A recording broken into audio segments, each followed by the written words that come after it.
Merhaba arkadaşlar, örgü kanalıma hoş geldiniz. Kız bebekler için örgüsü çok güzel tığ işi yelek yaptım. Bugün bunun anlatımını sizlerle paylaşmak istiyorum. Yeleğin örgüsü bakın çok güzel arkadaşlar. Güzel modelli bir yelek. Yelek örgüsüne yakadan zincir yaparak başlıyoruz. Ben bugün yelek anlatımını 3 aylık bebek için yapıyorum. Siz bu yeleği aynı sayıda başlayarak yeni doğan bebek için de yapabilirsiniz. Yeni doğan bebek için yapıyorsanız arttırma sırasını benim yaptığımdan 2 sıra önce bırakırsanız 1-2 sıra önce bırakırsanız yeni doğan bebek için olacaktır. Daha büyük çocuklar için yapmak istiyorsanız da videonun içerisinde ben nasıl büyük yapılacağını anlatıyorum arkadaşlar. Yelek örgüsünde iplik olarak Alize Happy Baby Soft markalı bir iplik bunu kullandım. Kullandığım iplik üzerinde 100 gram iplikte 330 metre var. Bu iplikten bir yumak iplik bitti. Bak bu son sırasında ikinci yumak ipliğe başladım arkadaşlar. Yakasına da 2 tane düğme yaptım bak. Önden açık bir yelek. Bebeğe giydirip çıkarması kolay. Bak bu şekilde arka görüntüsü var, ters görüntüsü. Açık olarak da bak böyle. Tığ olarak 5 numara 3 milimetre tığ kullandım. Benim elimin sıklığına göre bu tığ kullandım arkadaşlar. Sizin eliniz sıkıysa 1 numara büyük tığ kullanmanızı tavsiye ederim. Tığ işi örgüler eliniz sıkı olduğu zaman çok sert oluyor arkadaşlar. Yumuşak olması için sıkı yapmamak gerekiyor. Bu örgüme takım olarak ben bak şu şekilde güzel bir şapka yaptım. Aynı modelin şapkası yine bakın. Görüntüsü böyle. Bu şapkada 3 aylık bebek için arkadaşlar. Bir de buna güzel bir hırka yaptım bak. Bu şekilde güzel bir hırka var. Bir de ayakkabı var bakın arkadaşlar. Bu şekilde çok güzel bir ayakkabı modeli. Bu da tığ işi yine yaptım. Bunların hepsinin anlatımını yaptım ben. YouTube kanalıma yükledim. Siz de böyle güzel bir takım yapmak isterseniz hepsinin anlatımı YouTube kanalımda var.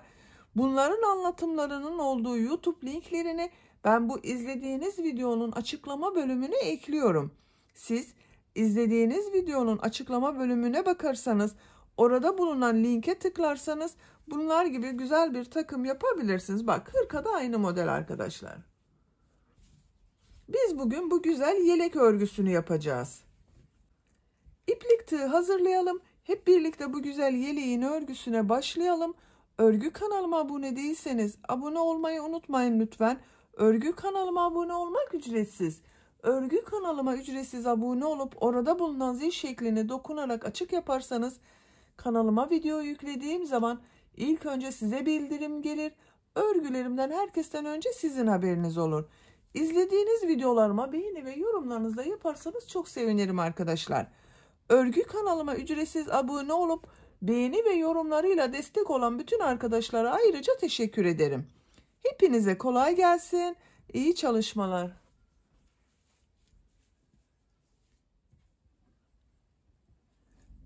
Örgüye yakadan zincir yaparak başlıyoruz. İlk ilmeği ben bu şekilde yapıyorum. Size nasıl kolay geliyorsa ilk ilmeği öyle yapabilirsiniz. Zincirleri yapmaya başlıyorum. 67 zincir yapalım. 67 zinciri yaptım. Bak çok sıkı zincirler yapmadım. 67 zincirin kaç santimetre olduğunu ölçüyorum.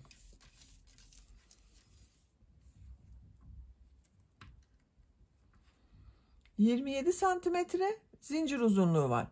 Benim elimin sıklığına göre 27 santimetre için 67 zincir yaptım arkadaşlar. Sizin elinizin sıklığına göre daha az veya daha çok sayıda zincir yapmanız gerekebilir. Tığ üzerine iplik alıyorum. 3 ilmek atlıyorum. Trabzan yapmaya başlıyorum. Bu sırada yaka ayrımlarını da yapacağız. 1, 2, 3, 4. ilmek içine trabzan yapıyorum. Bu 3 ilmek atlayarak yaptığım bir trabzan oluyor. Bak 2 trabzan oldu. Toplam 9 trabzan yapıyorum. 3 4 5 6, 7,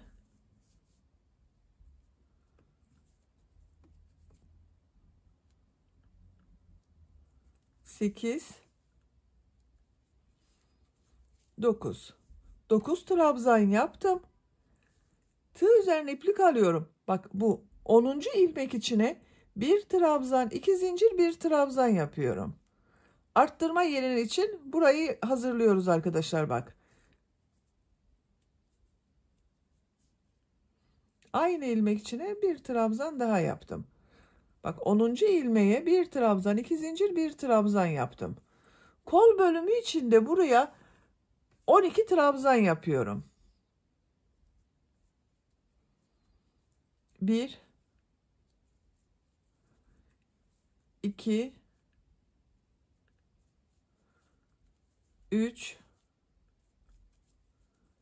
4, 5, 6, 7, 8, 9, 10, 11, 12. Kol için 12 trabzan yaptım. Bak bu ilmek içine bir trabzan, 2 zincir, bir trabzan yapıyorum.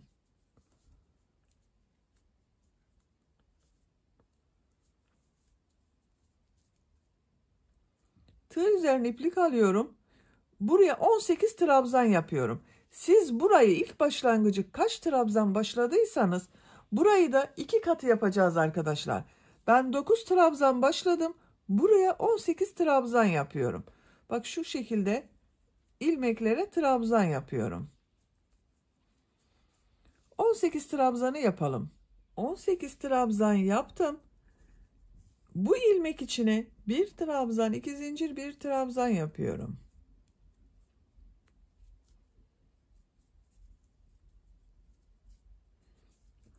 Kol bölümü için buraya 12 trabzan yapıyorum. Bak bu kolda 12 trabzan yaptım. Buraya da 12 trabzan yapıyorum.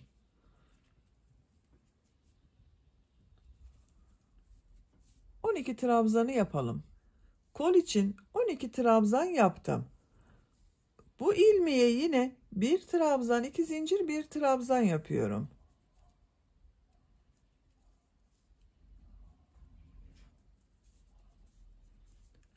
Buraya da 9 trabzan yapıyorum. Bak sıra başında 9 trabzan yaptım. Sıra sonunda da 9 trabzan yapıyorum. 1, 2, 3, 4, 5, 6, 7, 8, 9. Bak bu ilk sırada yaka ayrımlarını yaptım arkadaşlar. Bu 4 yerde arttırma yapacağımız yerleri de belirledik bak. Bir trabzan, 2 zincir, bir trabzan yaptığımız yerlerde arttırma yapacağız. Bak 4 yerde. Yaka arttırmalarını orada yapacağız. 9 trabzan başladım. Bak arttırmayla birlikte 10 trabzan oldu. Kol içinde 12 trabzan yaptım. Arttırmalarla birlikte 14 trabzan oldu bak. Bir burada arttırma yaptım, bir burada yaptım.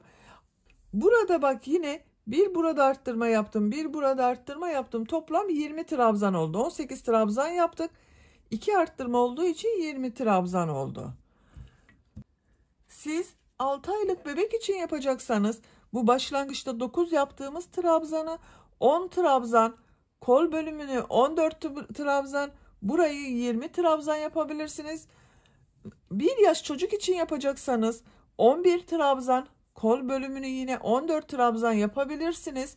Burayı da bu ilk yaptığımız sıranın toplamı olan 22 trabzan yapabilirsiniz. 2-3 yaş arası çocuk için yapacaksanız bu başlangıcı 12 trabzan, kol bölümünü 16 trabzan, burayı da yine 24 trabzan yapabilirsiniz. Bu şekilde istediğiniz gibi büyütebilirsiniz arkadaşlar. Bak, bu arttırma yerlerinde de bir trabzan, iki zincir, bir trabzan şeklinde yerlerini belirlemiş olacağız. İkinci sıradayım. Bir zincir yapıyorum. Örgüyü çeviriyorum. İlk ilmek üzerine trabzan yapıyorum. Bak, 10 trabzan yapıyorum. 1 2 3 4 5 6 7 8 9 10. 10 trabzanı yaptım. Bak, arttırma yerine geldim. Buraya yine bir trabzan, iki zincir, bir trabzan yapıyorum. Tığ üzerine iplik alıyorum. Bak, bu iki zincir yaptığım boşluğa bir trabzan yapıyorum. İki zincir yapıyorum. Tekrar aynı boşluğa bir trabzan yapıyorum. Bak, bir trabzan, iki zincir, bir trabzan oldu. Trabzan yaparak devam ediyorum.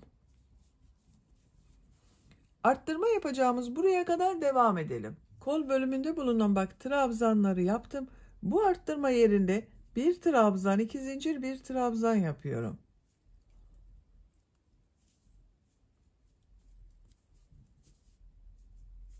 Diğer ilmeklere birer defa trabzan yapıyorum. Bu arttırma yerine kadar devam edelim. Arttırma yerine kadar trabzanları tamamladım. Bu arttırma yerinde yine bir trabzan, iki zincir, bir trabzan yapıyorum.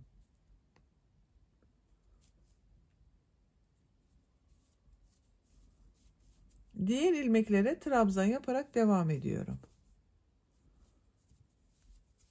Arttırma yerine kadar devam edelim. Arttırma yerine kadar kolda bulunan trabzanları yaptım. Bu arttırma yerine bir trabzan, iki zincir, bir trabzan yapıyorum.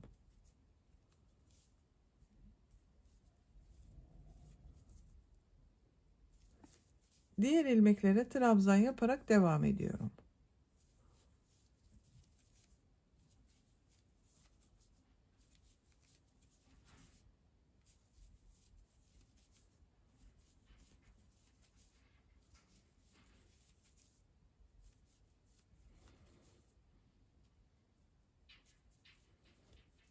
Bak, sıra sonunda bir alt sırada 3 ilmek atlayarak yaptığım bir trabzan var. Bunu son zincirin üzerine tığ takıyorum, trabzan yapıyorum. Bakın arkadaşlar, yaka görüntüsü böyle oluyor. Üçüncü sıradayım. Üçüncü sırada bir zincir yapıyorum, örgüyü çeviriyorum. İlk ilmek üzerine trabzan yapıyorum. Diğer ilmeklere trabzan yaparak devam ediyorum. Arttırma yerine kadar devam edelim. Arttırma yapacağım yere kadar trabzanları yaptım. Bu sırada bu arttırma yerlerine 2 trabzan, 2 zincir, 2 trabzan yapıyorum. Bak, bu 2 zincirli boşluğa 2 trabzan yapıyorum. 2 zincir yapıyorum. Tığ üzerine iplik alıyorum. Aynı boşluğa 2 trabzan daha yapıyorum. Bak, 2 trabzan, 2 zincir, 2 trabzan oldu. Diğer ilmeklere birer defa trabzan yapıyorum. Arttırma yerine kadar devam edelim. Arttırma yapacağım yere kadar bak trabzanları yaptım. Bu arttırma yerine yine 2 trabzan, 2 zincir, 2 trabzan yapıyorum.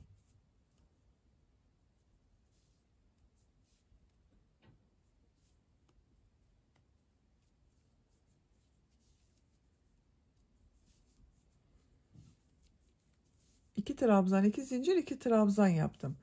Diğer ilmeklere birer defa trabzan yapıyorum. Trabzan yaparak devam edelim. Bu arttırma yerinde ve bu arttırma yerinde yine 2 trabzan, 2 zincir, 2 trabzan yapalım. Sıra sonuna kadar tamamlayalım. Sıra sonuna kadar tamamladım. Bak, bu sırada arttırma yerlerinde 2 trabzan, 2 zincir, 2 trabzan yaptık. Yaka arttırmalarını arkadaşlar bir sırada, bir önceki sırada yaptığım gibi bir trabzan, 2 zincir, bir trabzan yapacağız. Bir diğer sırada da şimdiki yaptığımız sırada olduğu gibi 2 trabzan, 2 zincir, 2 trabzan yapacağız. Dördüncü sıradayım. Bir zincir yapıyorum, örgüyü çeviriyorum. İlk ilmek üzerine trabzan yapıyorum. Diğer ilmeklerde trabzan yaparak devam ediyorum. Arttırma yapacağım buraya kadar devam edelim. Arttırma yapacağım yere kadar trabzanları yaptım. Bu sırada arttırmaları bir trabzan, iki zincir, bir trabzan yapıyorum.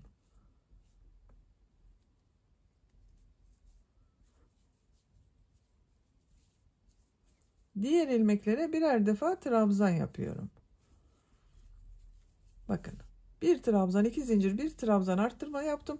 Bu arttırma yerinde, bu arttırma yerinde ve bu arttırma yerinde yine bir trabzan, iki zincir, bir trabzan yapalım. Sıra sonuna kadar tamamlayalım. Sıra sonuna kadar tamamladım. Bak, arttırma yerlerinde bir trabzan, iki zincir, bir trabzan yaptım. Tekrar yakanın şekline bakalım. Bak, böyle oldu arkadaşlar. Şu şekilde de görelim. Bakın, yakanın örgüsü böyle oluyor.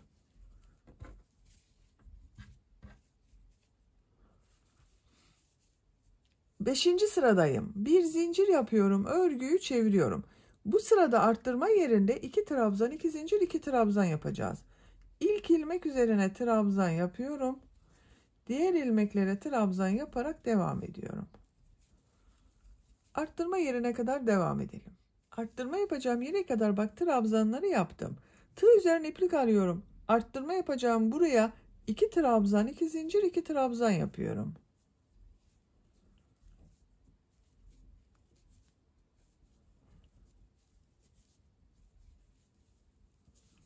İki trabzan, iki zincir, iki trabzan yaptım. Diğer ilmeklere birer defa trabzan yapıyorum. Bu sırada bak, buraya ve buraya iki trabzan, iki zincir, iki trabzan yapalım. Diğer ilmeklere birer defa trabzan yapalım. Bir sonraki sırada bir trabzan, iki zincir, bir trabzan şeklinde arttırma yapacağız. Dönüşüm ne olacak arkadaşlar? Bu şekilde arttırmalar yaparak yakanın örgüsünü yapacak olduğunuz çocuğun büyüklüğüne göre tamamlayalım.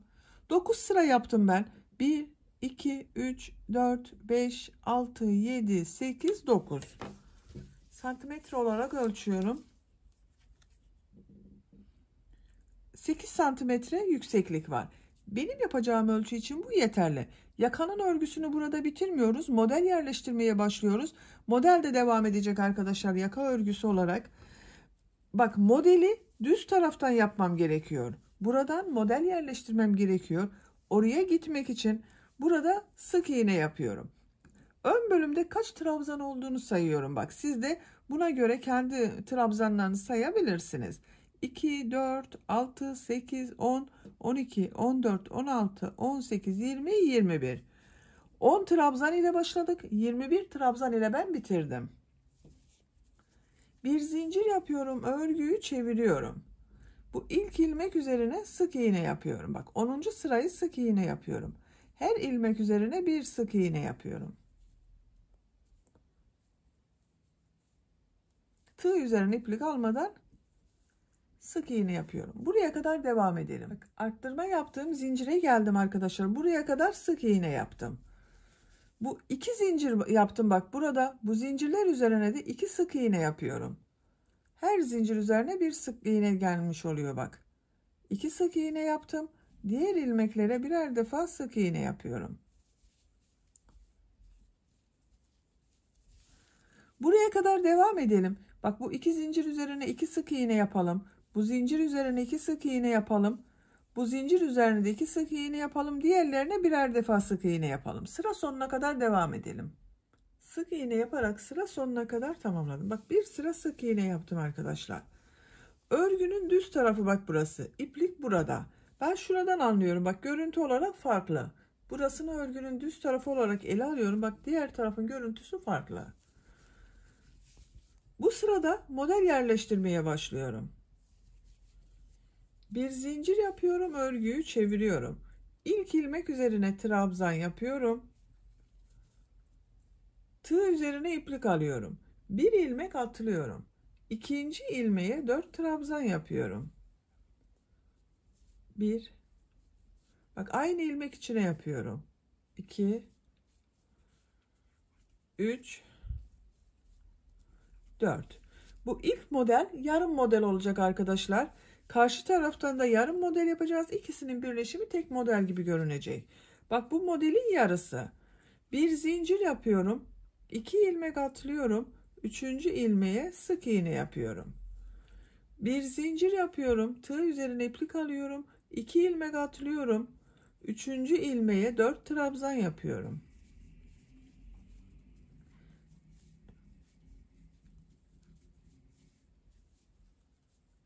Bak aynı ilmek içine 4 trabzan yaptım. Tığ üzerine iplik alıyorum. Diğer ilmeğe 1 trabzan yapıyorum. Yanında bulunan ilmek içine 4 trabzan yapıyorum.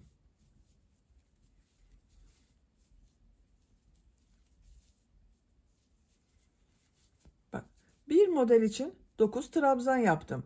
4 trabzan yaptım aynı ilmeğe. 1 trabzan yaptım bir ilmeğe. 4 trabzan yaptım aynı ilmeğe. 9 trabzandan oluşuyor bir model arkadaşlar. Bu ilk baştakini yarım yaptık. Bir zincir yapıyorum. 2 ilmek atlıyorum. Üçüncü ilmeğe sık iğne yapıyorum. Bir zincir yapıyorum. Tığ üzerine iplik alıyorum. 2 ilmek atlıyorum. Üçüncü ilmeğe 4 trabzan yapıyorum.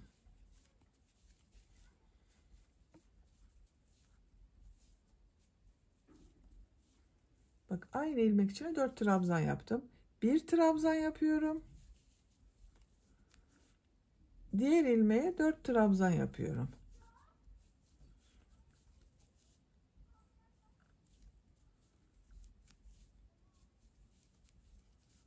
Bir zincir yapıyorum.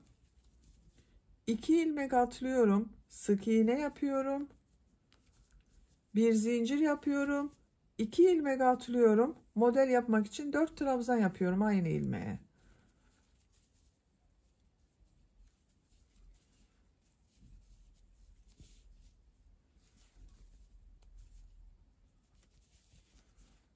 Bir ilmeğe 1 trabzan yapıyorum. Diğer ilmeğe 4 trabzan yapıyorum.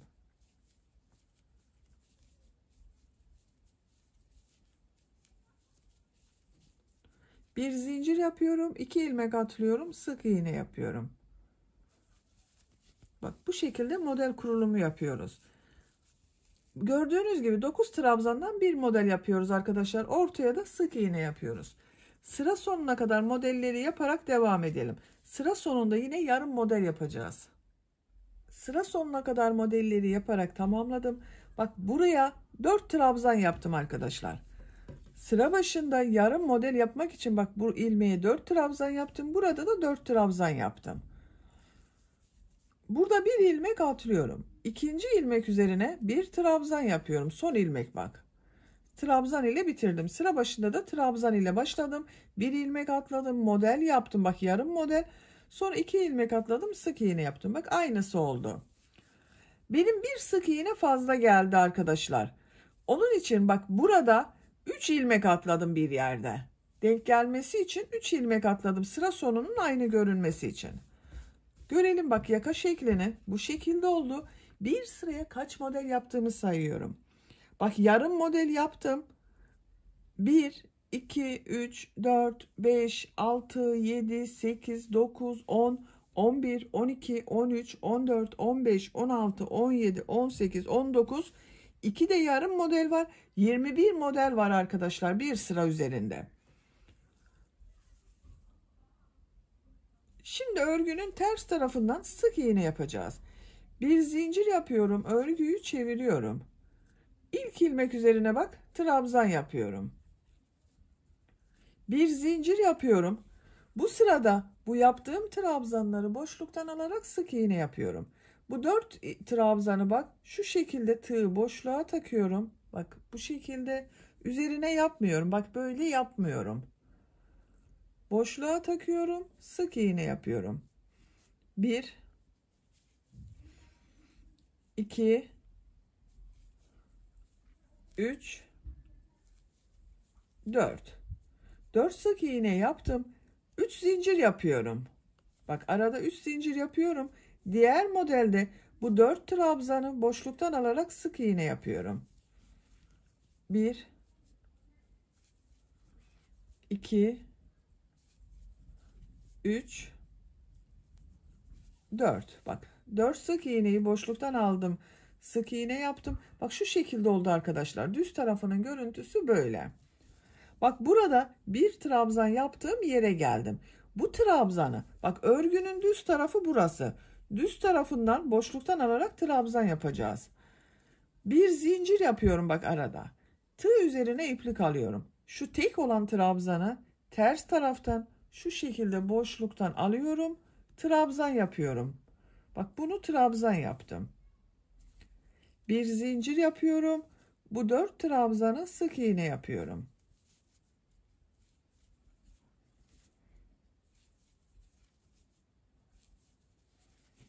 Bak.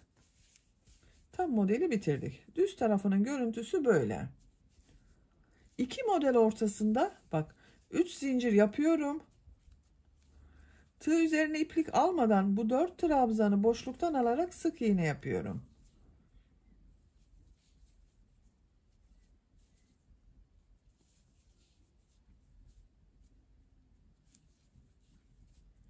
Bir zincir yapıyorum. Bu tek trabzanı bak ters taraftan boşluktan alıyorum, trabzan yapıyorum. Şu şekilde.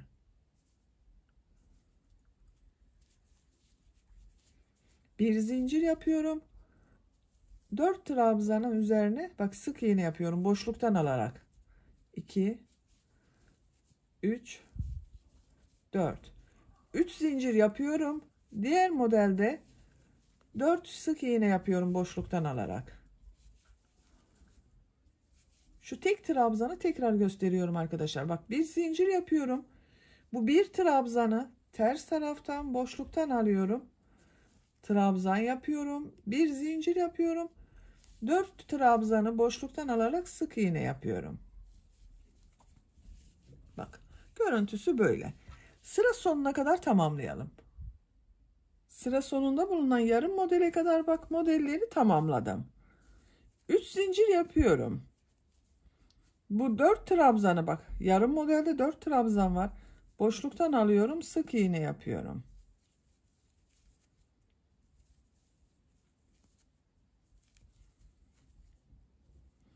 Bir zincir yapıyorum. Tığ üzerine iplik alıyorum.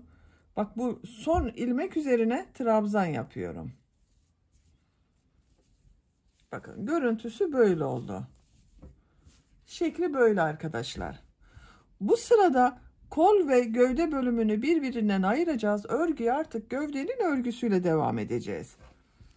Bak bir sırada 20 model vardı. 20 modelin bak 2,5 ön bölümleri ayırıyorum arkadaşlar. Bak 1, 2 tam, 1 yarım burada var. 2 tam, 1 yarım bu önde. Toplam 5 model yapıyor. Kollar için 5 model, arka bölüm için de 5 model yapıyorum. İşaretleri takalım isterseniz. Bak 1 yarım model, 1, 2 tam model. Ortaya işaret takıyorum bak. Bak 2,5 model ön bölüm için yaptım. Kol için 5 model yapıyorum. 1, 2, 3, 4, 5. Buraya işaret yapıyorum. Bu şekilde işaret iğneleri kullanabilirsiniz. İşaret iğneniz yoksa bak bu şekilde iplikler takabilirsiniz arkadaşlar.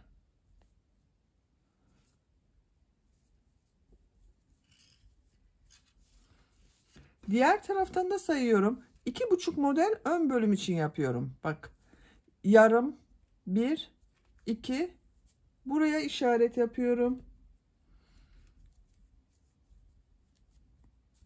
Kol için 5 model 1, 2, 3, 4, 5. Bak buraya işaret yapıyorum.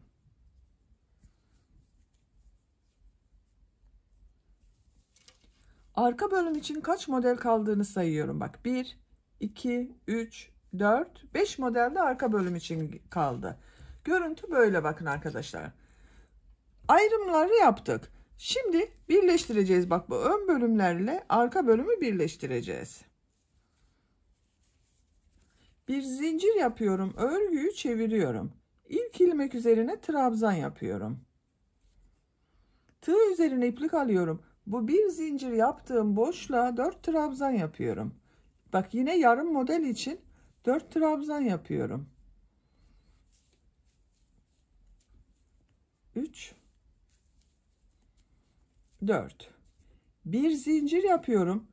Bak bu iki model ortasında 3 zincir yaptığım ortasına sık iğne yapıyorum. Bir zincir yapıyorum. Bak modelde arkadaşlar ortada bir trabzanı boşluktan alarak trabzan yaptım. Bir önceki sırada bunun 4 trabzan buraya yapıyorum. Bu trabzanı boşluktan alıp trabzan yapıyorum. Buraya da 4 trabzan yapıyorum. Bak bu bir zincir boşluğuna 4 trabzan yapıyorum.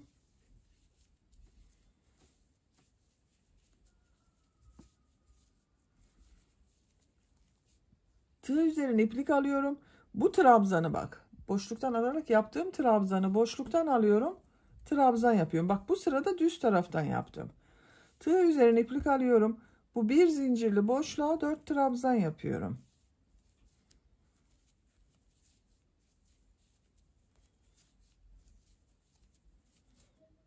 Bir zincir yapıyorum. Bu iki model ortasında bulunan 3 zincirli boşluğa sık iğne yapıyorum. Bir zincir yapıyorum. Diğer modele başlıyorum. Bak 4 trabzan yapıyorum.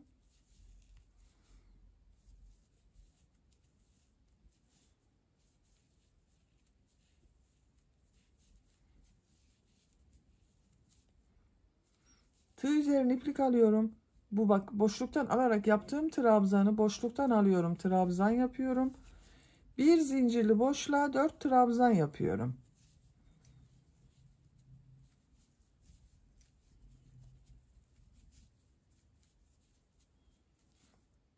Bak buraya 4 trabzanı yaptım. 2,5 modeli yaptım bak arkadaşlar. 2 tam model, bir yarım model yaptım.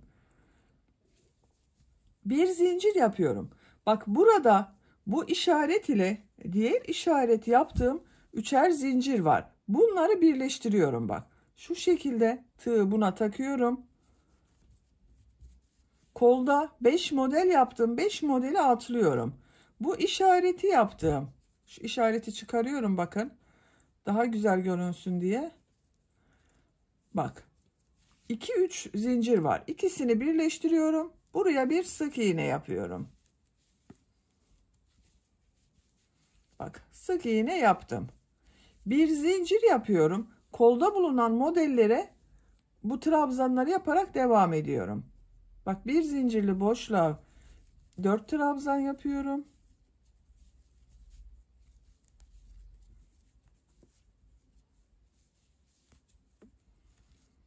Tığ üzerine iplik alıyorum. Boşluktan alıyorum. Trabzan yapıyorum. 4 trabzan yapıyorum. Bir zincirli boşluğa.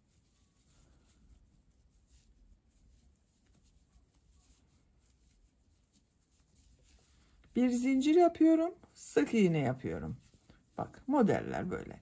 Buraya kadar kol çevresinde yaparak buraya kadar devam edelim. Kol modellerini yaparak bak buraya kadar tamamladım. Kol için bak 1, 2, 3, 4, 5 model yaptım. Bir zincir yapıyorum. Bak burada 2-3 zinciri birleştirmiştim. Şu ilmeğe bak birleştirdiğim şu ilmeğe bir sık iğne yapıyorum.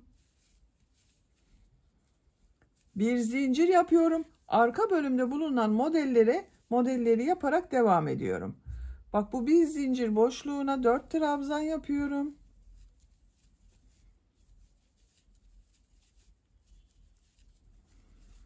Bir trabzanı boşluktan alıyorum. Trabzan yapıyorum.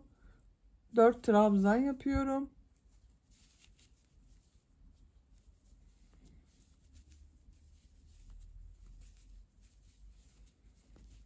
Bir zincir yapıyorum. 2 model ortasına sık iğne yapıyorum. Bir zincir yapıyorum. Diğer modele bak 4 trabzan yapıyorum. Bir trabzanı boşluktan alıp trabzan yapıyorum. Bakın arkadaşlar. Kolda modelleri yaptım. Kol altını da burada bak ön ve arka bölümü birleştirdim. Diğer işaret yaptığımız yere kadar modellere devam edelim. Arka bölüm için 5 modeli yaptım bak. 1, 2, 3, 4, 5. Bir zincir yapıyorum. Bak bu 3 zincir var burada işaret yaptığım. Bu işareti çıkarıyorum. Buraya bak tığı takıyorum. 1, 2, 3, 4, 5 model atlıyorum. Burada işaret yaptığım bu 3 zincirli boşluk ile o 3 zincirli boşluğu bak şu şekilde birleştiriyorum. Bak 2 tane 3 zincirli boşluk var. Birleştiriyorum. Sık iğne yapıyorum. Bak ön ve arka bölümü birleştirdik. Bir zincir yapıyorum. Tığ üzerine iplik alıyorum. Kolda bulunan modellere burada yaptığımız gibi trabzanlar yaparak devam ediyorum. Bir zincirli boşluğa 4 trabzan yapıyorum.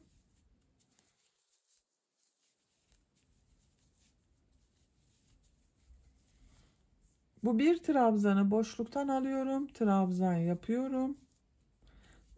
Bir zincirli boşluğa 4 trabzan yapıyorum.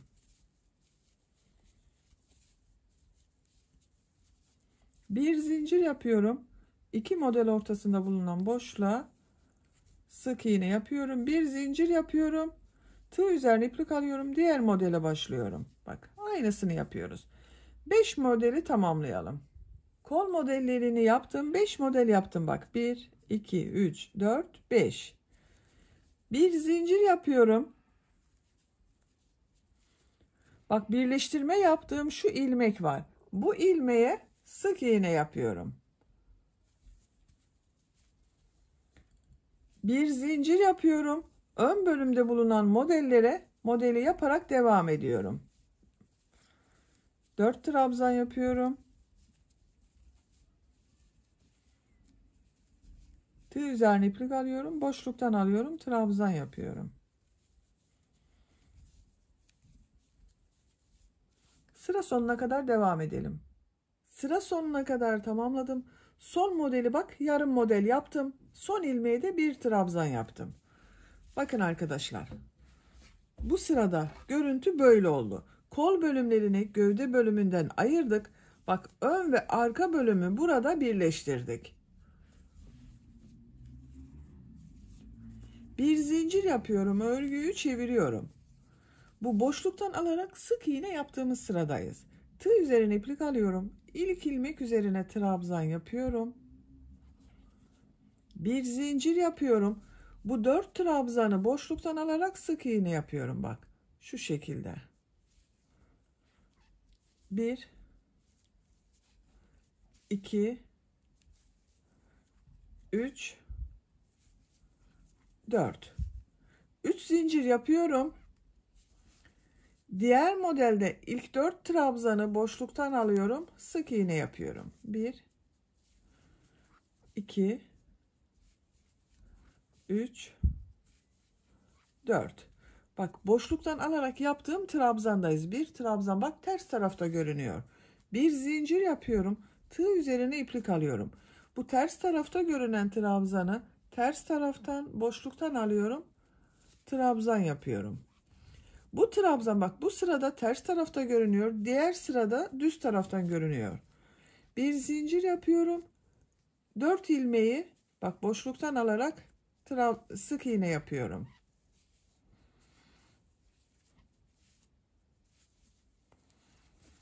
Üç zincir yapıyorum. Diğer modelde ilk 4 trabzanı boşluktan alıyorum. Sık iğne yapıyorum.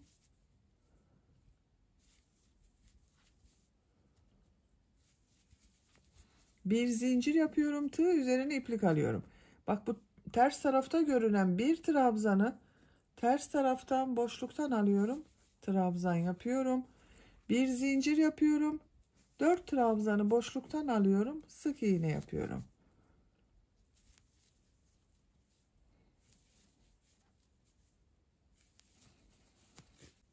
Bak kol altının oraya geldik.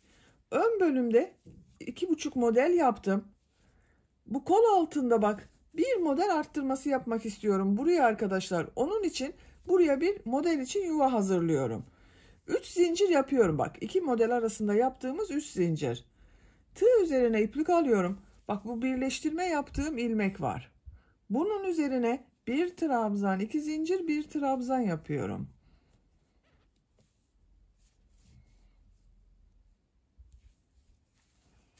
Bir sonraki sırada bunun üzerine model yerleştirmesi yapacağız. 3 zincir yapıyorum.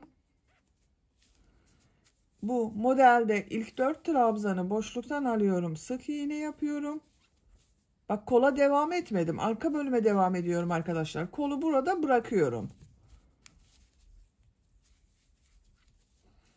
Bir zincir yapıyorum. Ters taraftan boşluktan alıyorum. Trabzan yapıyorum. Bir zincir yapıyorum. 4 ilmeği sık iğne yapıyorum.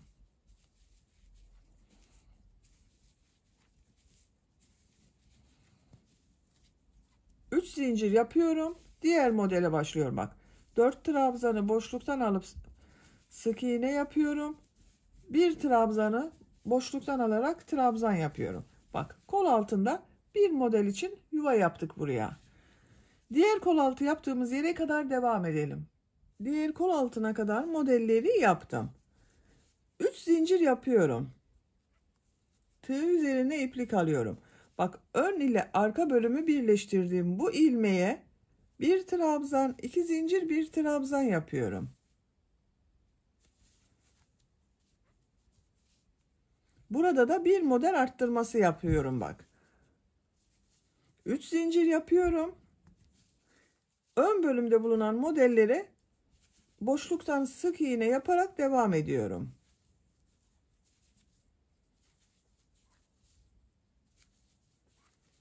Bir zincir yapıyorum. Ters taraftan boşluktan alıyorum. Trabzan yapıyorum. Bir zincir yapıyorum. 4 trabzanı boşluktan alarak sık iğne yapıyorum. Sıra sonuna kadar devam edelim. Sıra sonuna kadar tamamladım. Sıra sonunda bulunan bak bu yarım modeli 4 trabzanı boşluktan aldım, sık iğne yaptım. Bir zincir yapıyorum. Tığ üzerine iplik alıyorum. Son ilmek üzerine bir trabzan yapıyorum. Bir zincir yapıyorum. Örgüyü çeviriyorum. Bak bu trabzan yaptığımız sıradayız. Bu ilk ilmek üzerine trabzan yapıyorum. Tığ üzerine iplik alıyorum.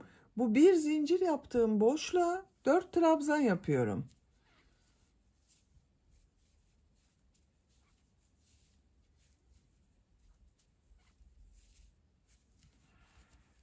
Bak 4 trabzandan oluşan yarım modeli yaptım. Bir zincir yapıyorum. Bu 3 zincir yaptığım boşluğa sık iğne yapıyorum. Bir zincir yapıyorum. Diğer modeli yapmak için bak bu bir zincirli boşluğa 4 trabzan yapıyorum.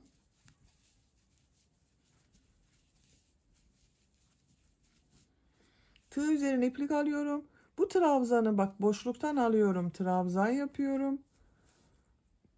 Bak boşluğa 4 trabzan yapıyorum.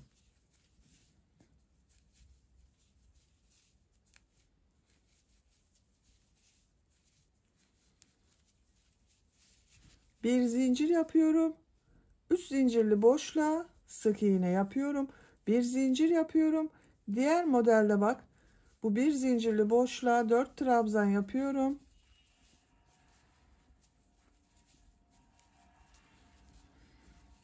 Bu trabzanı boşluktan alıyorum.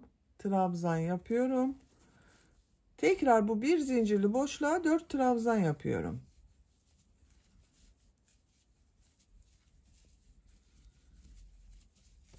Bak bir zincir yapıyorum. Burada yaptığım bu 3 zincirin üzerine sık iğne yapıyorum. Bir zincir yapıyorum. Bak kol altındayım arkadaşlar. Bir alt sırada buraya bir trabzan, 2 zincirden oluşan bir V şekli yaptım. Tığ üzerine iplik alıyorum. Bunun üzerine 9 trabzan yapıyorum. Bak bu modeli yapıyoruz. Bu modelin aynısını. Bir model 9 trabzandan oluşuyor. Bunun üzerine 9 trabzan yapıyorum. 1 2 3 4 5 6 7 8 9. Bak 9 trabzanı yaptım. Bir zincir yapıyorum. 3 zincirli boşluğa sık iğne yapıyorum. Bir zincir yapıyorum. Diğer modelde yapmaya devam ediyorum. Bak 4 trabzan yapıyorum.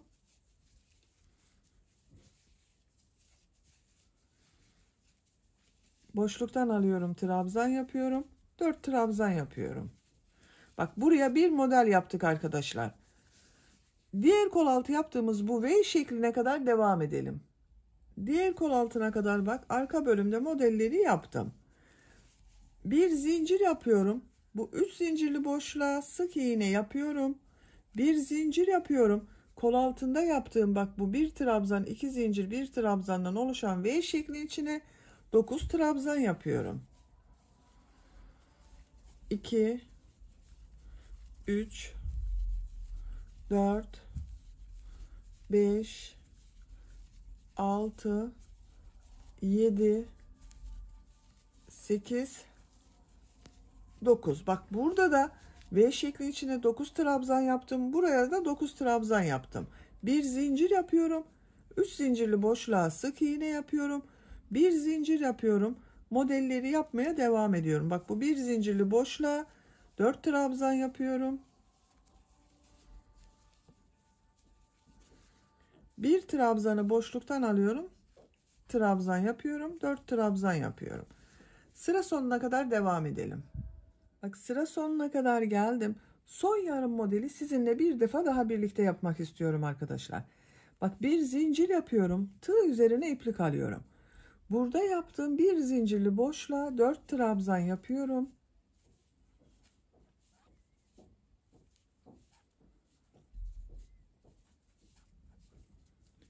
Tığ üzerine iplik alıyorum. Son ilmek üzerine bir trabzan yapıyorum. Bakın. Bu sırada modelleri aynı şekilde yaptık. Sadece bak bu kol altlarında birer model fazladan yaptık. 9 trabzandan oluşan model yaptım. Bak görüntü böyle oldu arkadaşlar. Bir zincir yapıyorum. Örgüyü çeviriyorum. Bu ilk ilmek üzerine trabzan yapıyorum.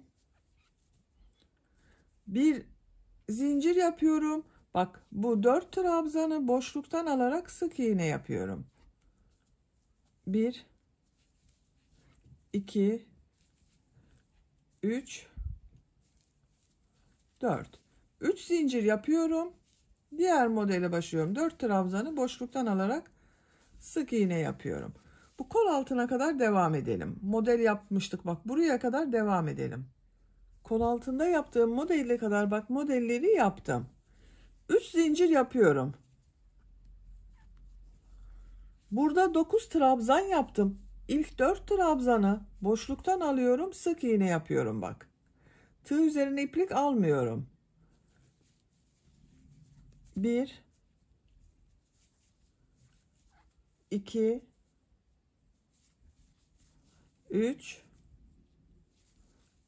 4 İlk 4 trabzanı boşluktan aldım, sık iğne yaptım. Bir zincir yapıyorum. Tığ üzerine iplik alıyorum. Bak bu bir trabzanı ters taraftan boşluktan alıyorum. Trabzan yapıyorum. Bir zincir yapıyorum. Bu sonda bak 4 trabzan kaldı. Bunları boşluktan alarak sık iğne yapıyorum. 1 2 3 4 3 zincir yapıyorum. Diğer modele başlıyorum. İlk 4 trabzanı boşluktan alıyorum. Sık iğne yapıyorum. Bir zincir yapıyorum. Bir trabzanı ters taraftan boşluktan alıyorum. Trabzan yapıyorum. Bir zincir yapıyorum. 4 trabzanı boşluktan alarak sık iğne yapıyorum. Bak kol altında modelde aynı şekilde oldu arkadaşlar. Diğer kol altında yaptığımız modele kadar devam edelim. Bu modeli yine sizinle birlikte yapalım. Diğer kol altında yaptığım bak bu modele kadar modelleri tamamladım. 3 zincir yapıyorum. Tığ üzerine iplik almadan burada bak model için yaptığım 9 trabzanın ilk 4 trabzanı boşluktan alıyorum. Sık iğne yapıyorum. 1 2 3 4 bir zincir yapıyorum. Tığ üzerine iplik alıyorum. Bak bu bir trabzanı ters taraftan boşluktan alıyorum. Trabzan yapıyorum. Bir zincir yapıyorum. Bak burada 4 trabzan kaldı. Bunları boşluktan alıyorum. Sık iğne yapıyorum.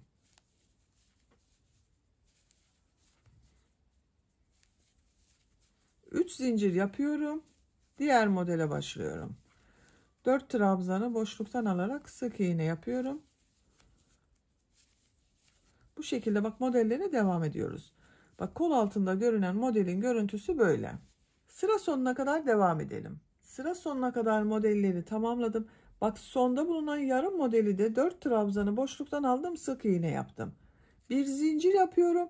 Son ilmek üzerine bir trabzan yapıyorum. Bir zincir yapıyorum, örgüyü çeviriyorum. Bak trabzan yaptığım sıradayım. İlk ilmek üzerine trabzan yapıyorum. Tığ üzerine iplik alıyorum. Bu bir zincir yaptığım boşluğa 4 trabzan yapıyorum.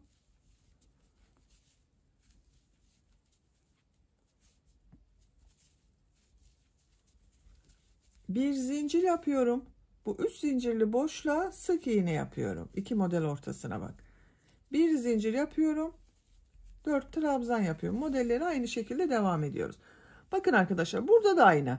Model devam ediyor. Buraya 4 trabzan yapıyoruz. Bunu boşluktan alıp trabzan yapıyoruz. 4 trabzan yapıyoruz. Sıra sonuna kadar devam edelim. Modelleri sıra sonuna kadar tamamladım. Bakın. Örgü çok güzel oluyor arkadaşlar. Bak. Güzel bir model. Gövde örgüsünde kaç model olduğunu sayıyorum. Bak bu yarım model. 1, 2, 3, 4, 5, 6, 7, 8, 9, 10, 11 tam model var. 2 model de yarım bak arkadaşlar. Bu yarımlarla birlikte 13 model oluyor bak. Bunlar da sayarsanız 13 model oluyor. Gövde bölümünün örgüsü bu modeller ile devam edecek. Yapacak olduğunuz çocuğun büyüklüğüne ve tercihinize göre gövde örgüsünü bu model sıralarını tekrarlayarak tamamlayalım. Gövde örgüsünü yapacağım ölçüye göre tamamladım. Kaç model sırası yaptığımı sayıyorum. Bak başlangıçtan itibaren model sırasını sayıyorum arkadaşlar.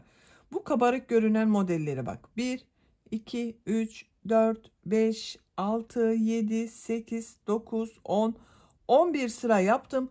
12. sırada bu trabzan yaptığım sırada bitirdim bak. İpliğin ucu bak burada duruyor. Kaç santimetre olduğunu da ölçüyorum. Bak kol altından itibaren yüksekliğini ölçüyorum.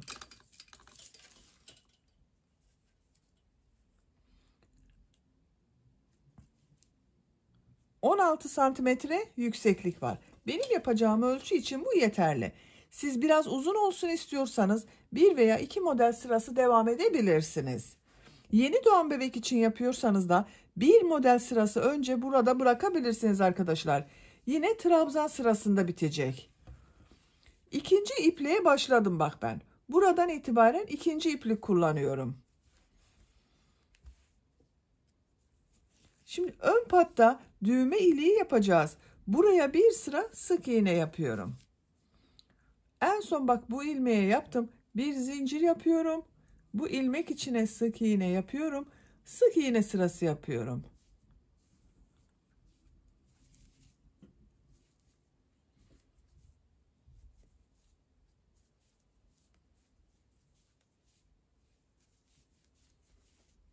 Bu şekilde. Yaka başlangıcına kadar devam edelim. Yaka başlangıcına kadar bak bir sıra sık iğne yaptım. Görüntü böyle oldu arkadaşlar. İkinci sırayı yine sık iğne yapıyorum. Bir zincir yapıyorum. Örgüyü çeviriyorum. İlk ilmek üzerine sık iğne yapıyorum. Diğer ilmekleri de sık iğne yaparak devam ediyorum. Sıra sonuna kadar devam edelim. İkinci sıra sık iğneyi de bak sıra sonuna kadar tamamladım. Bir zincir yapıyorum. Örgüyü çeviriyorum. Bu sırada pıtırcık modelleri yapıyorum. Buraya da düğme iliği yapacağız arkadaşlar. İlk ilmek üzerine bir sık iğne yapıyorum. 2 zincir yapıyorum. Sık iğne yapıyorum. Bir ilmek atlıyorum. İkinci ilmek içine bir sık iğne, 2 zincir, bir sık iğne yapıyorum. Bir ilmek atlıyorum. Bir sık iğne, 2 zincir, bir sık iğne yapıyorum. Bir ilmek atlıyorum. Bir sık iğne, 2 zincir, bir sık iğne yapıyorum. Bak bu şekilde pıtırcık modelleri yapıyoruz. Buraya düğme iliği yapacağız. Bak bu ayrım yaptığımız yere kadar bu şekilde pıtırcıklar yaparak devam edelim. Bak model başladığım yere kadar ön bölümde pıtırcık modelleri yaptım. Buraya ilk düğme iliğini yapıyorum. Bak bir düğme iliği buraya yapıyorum. Bir diğerinde bu yaka başlangıcına. Bir ilmek atlıyorum. İkinci ilmek içine bir sık iğne yapıyorum. Düğme iliği için 5 zincir yapıyorum. Ben ince bir düğme dikeceğim. Onun için 5 zincir yaptım arkadaşlar. Siz daha büyük düğme dikeceksiniz bunu. 6 zincir, 7 zincir yapabilirsiniz. Şu şekilde aynı ilmek içine sık iğne yapıyorum. Bak düğme iliğini buraya yaptım. Bir ilmek atlıyorum. Bir sık iğne, 2 zincir, bir sık iğne yapıyorum. Pıtırcık modeli yapıyorum.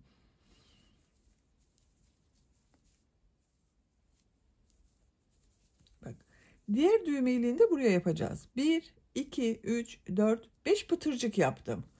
Bir ilmek atlıyorum. İkinci ilmek içine bir sık iğne yapıyorum. 5 zincir yapıyorum düğme iliği için. Aynı ilmeğe sık iğne yapıyorum. Bak son ilmek içine de bir sık iğne yapıyorum. Bakın 2 düğme iliğini yaptım. Siz daha büyük çocuk için yaptıysanız bunu, bak burası biraz daha geniştir arkadaşlar. Bu yaka örgüsü daha fazla olmuştur. Onun için buraya 3 düğme iliği yapabilirsiniz. Birisini bu başlangıca, bir diğerini model başladığımız sıraya, üçüncüsünde ikisinin ortasına yapabilirsiniz. Benim bu küçük olduğu için 2 düğme iliği yeterli. Yaka çevresinde sık iğne yaparak devam ediyorum. Bak aynı ilmek içine bir sık iğne yapıyorum. Gördüğüm ilmeklere her ilmek üzerine bir sık iğne yapıyorum. Başlangıç ipliği bak burada duruyor, onu da içinde kaybediyorum.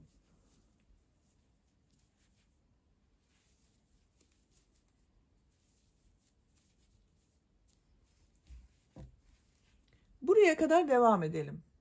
Yaka çevresinde sık iğne yaparak bak buraya kadar tamamladım. Görüntü böyle oldu arkadaşlar. Bu ön patta da burada yaptığım gibi 2 sıra sık iğne, bir sırada pıtırcık sırası yapıyorum. Bu ipliği bak devam etmiyorum arkadaşlar. Bu dönüş bölümünün daha düzgün görünmesi için burada bekletiyorum. İpliğin içinden diğer uç noktasını çıkartıyorum. Bak bu ipliği kesmedim, bekletiyorum. Bu yaka başlangıcından bir ilmek yapıyorum. Bir zincir yaptım, sağlamlaştırdım. Sık iğne yapıyorum.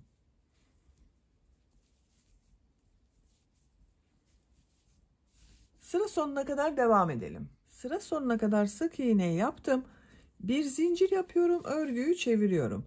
İlk ilmek üzerine sık iğne yapıyorum. Diğer ilmekleri de sık iğne yaparak devam ediyorum. Sık iğne sırası yapıyoruz. Sıra sonuna kadar devam edelim. Sıra sonuna kadar bir sıra daha sık iğne yaptım. 2 sıra sık iğne var. İpliği kesiyorum.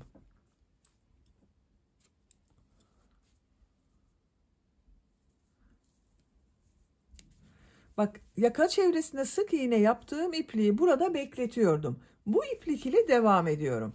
Şimdi bu 2 sıra sık iğnenin üzerinden bir sıra pıtırcık modeli yapacağız. Bak burada olduğu gibi.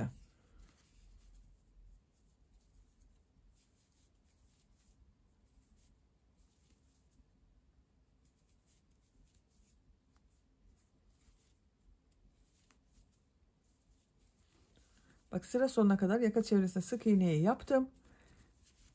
Bu ilmeğe bir sık iğne, 2 zincir, bir sık iğne yapıyorum. Bir ilmek atlıyorum. İkinci ilmeğe bir sık iğne, 2 zincir, bir sık iğne yapıyorum. Bir ilmek atlıyorum. Bir sık iğne, 2 zincir, bir sık iğne yapıyorum. Sıra sonuna kadar devam edelim. Buraya düğme iliği yapmıyoruz. Sıra sonuna kadar tamamladım. Bak görüntüsü böyle oldu. Son ilmek ile bak burada görünen ilmeği ilmek kaydırma yaparak birleştiriyorum. Bak şu şekilde kapadım. İpliği kesiyorum.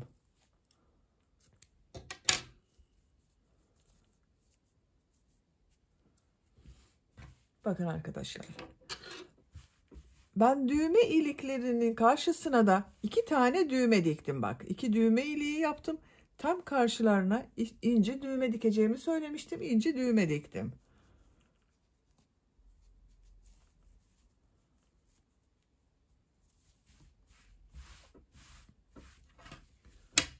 Arka görüntüsü de bu şekilde oldu. Yelek örgüsünü bitirdik arkadaşlar. Bakın çok güzel bir yelek oldu. Arka görüntüsü bu şekilde. Açık olarak da görelim. Bak, örgünün ters tarafının görüntüsü böyle. Düz tarafının görüntüsü de bu şekilde. Bak, arka görüntüsü böyle.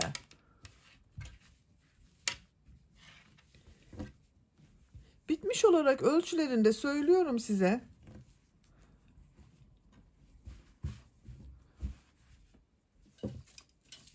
Kol altının buradan gövde genişliğini ölçüyorum. 24 santimetre.